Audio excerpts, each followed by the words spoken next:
Yeah. But I do worry sometimes that the media companies kind of want to shut it out rather than let it in. And I do think there's a space there for religious engagement in debate. Would you I think agree that's with true. that? I mean, yeah, I completely agree with that, because there is whenever there's a void somewhere,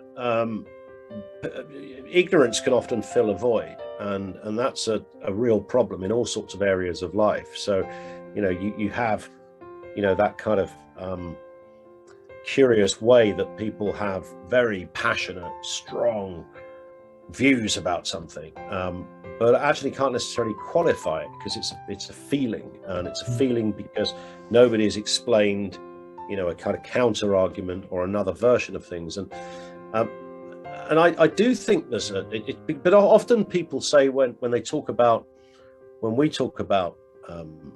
kind of standards, I suppose would be the word I'd be thinking of. People talk about what's happened to standard, what's happened to manners, and good Christian values, that sort of stuff, and then simultaneously there is that sense that that's kind of disappeared. Maybe social media has, back to those conversations about people who say horrendous things on Twitter, but then simultaneously you've got, as you say, people speaking in quite sort of ecclesiastical tongue when they're discussing issues about mental health or understanding or inclusion and that kind of thing. So there is this curious kind of two poles almost fighting each other in a way there. But I think... Well, how old were you then, Samantha, when you kind of made this commitment? I mean, I don't know if I feel comfortable calling you a witch, but that's what you would identify as, is it? Well, I don't know really. I mean, I think there's so much kind of wrapped up in that word, isn't there? And people think it's a bit of a joke, or they think you're mad or whatever. So, and then you get people saying, well, are you a white witch then? And actually there's no distinction, because if you're interested in magic, as I said before, you wouldn't do dark magic because it's going to come back on you. So I would probably say I'm a follower of Wicca rather. I said, Anna, I think God's calling me to work for the church. And all the colour drained from her face. And she said, well, if it's God, we what else can we do? So within a month, I'd handed my notice in on my editor. I still remember in tears of laughter, like rolling down his face. I mean, everybody thought I'd lost my mind. My dad wouldn't speak to me. It was just, but I knew that it was right.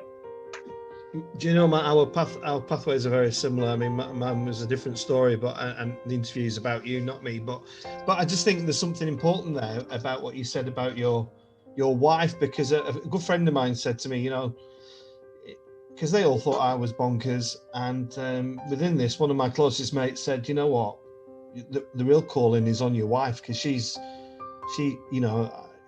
listening to some of the nonsense that you're coming out with, and she's saying, okay, let's run with it and let's just go slowly.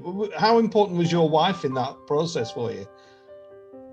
Oh, absolute bedrock. When everybody else thought I'd lost my mind, I think she did privately, but she was just so, you can imagine someone coming home and saying, basically, we've got this massive mortgage, I'm leaving my job with all the security, and we're gonna leave all that, and we're gonna try something else. So I took this massive pay cut to sort of work for the church, but she stayed loyal and tremendously supportive. So yeah. I mean, my kids, when I said I'm interviewing Kerry Ellis, she's the lady who sings Gravity. It's like, of all young people, that song is iconic and means an awful lot.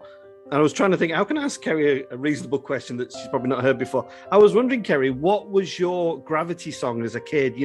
What was the song that you kind of constantly sang around the house? Mine was quite a dreary number. Mine was Memory from Cats. I used to love that song. I used to love Elaine Page. What was yours? Can you remember? I had a few, I think, because for me, I had the double cassette of Les Mis. That was a big influence for me. Miss Saigon. So I would sing things like I Dreamed a Dream, and I would sing Give My Life for You from Miss Saigon. I would just sing along to the entire soundtrack. But then I also would sing along to things like Bonnie Tyler's Total Eclipse of the Heart and Meatloaf I used to sing along to all the time. Kind of a bit I didn't really know I knew who Meatloaf was, but I didn't really understand that he was a big rock star. You know, for me, it was melodic, and I could sing along to it, and I loved it because he had. Was she a lady of forgiveness? You know, did she was she bitter about what happened, or did she put it to bed? She was, for a bit as a tough word. She was very disappointed. I remember the day she left Downing Street, and we took her to the flat she would be occupying with Dennis while they sorted things out. And indeed, the cabinet secretary at the time, Sir Robin Butler, now Lord Butler, said this must never happen again. And I said, what do you mean, cabinet secretary? And he said, we must never have a prime minister walking out of the front door not knowing where they're going to live. The reverse. I think Boris is the absolute master of selling us all a product with zero prospect of delivery. You know, he's the ultimate brilliant salesman. I'm an optimist. You know, for me, the glass is always half full. It's never half empty. I just think that, and there's another thing about Boris, which is that, you know, we've all got frailties. I think Boris has got so many frailties. All of us can see one of our own little frailties somewhere in Boris. And I think that's part of his appeal to people. Yeah, I think I agree. And I don't mean this next question to sound crass, Richard, because it is quite a crass question, but what is the point of the Reform Party? I don't mean that to be rude, but you know, what is your purpose as leader of the Reform Party?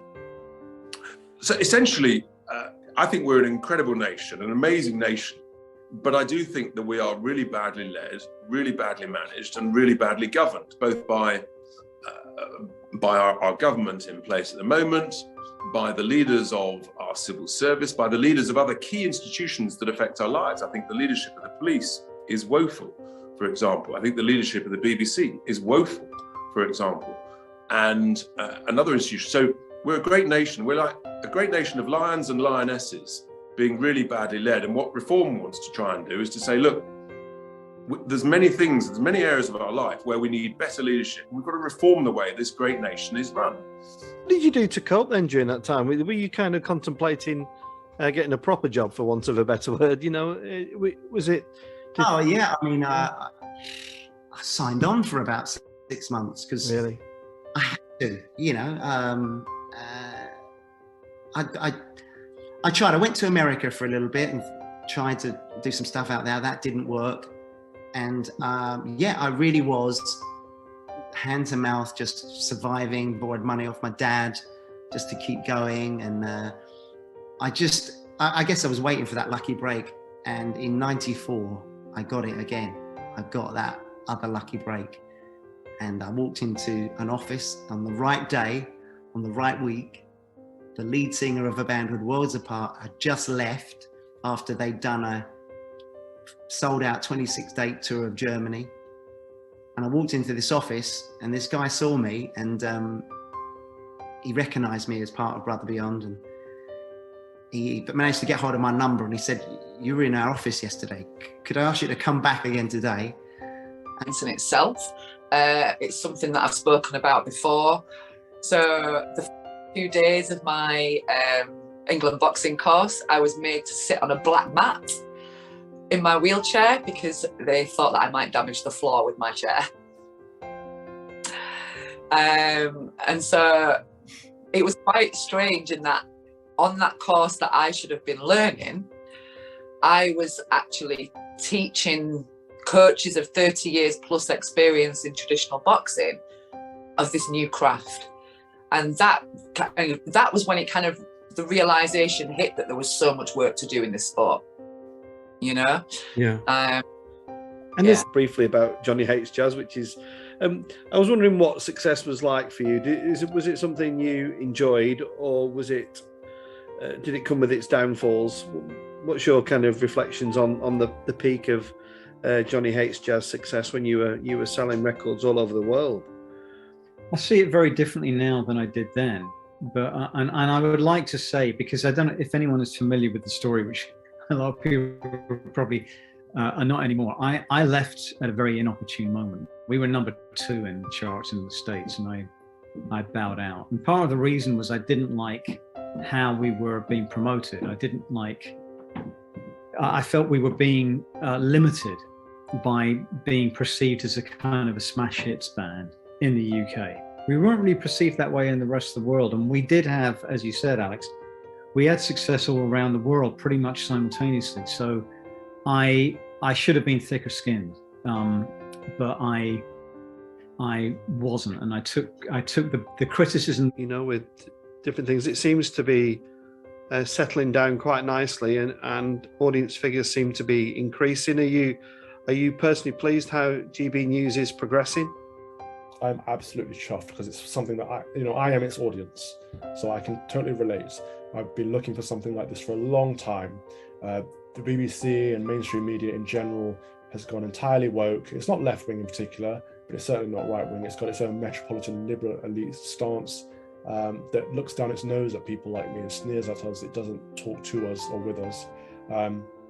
So I was looking for something with a different perspective, and I think that's what GB News is. It offers balance, it offers everybody a voice, open debate and conversation without looking down their noses at people, and that's fantastic. And I think we need more of that.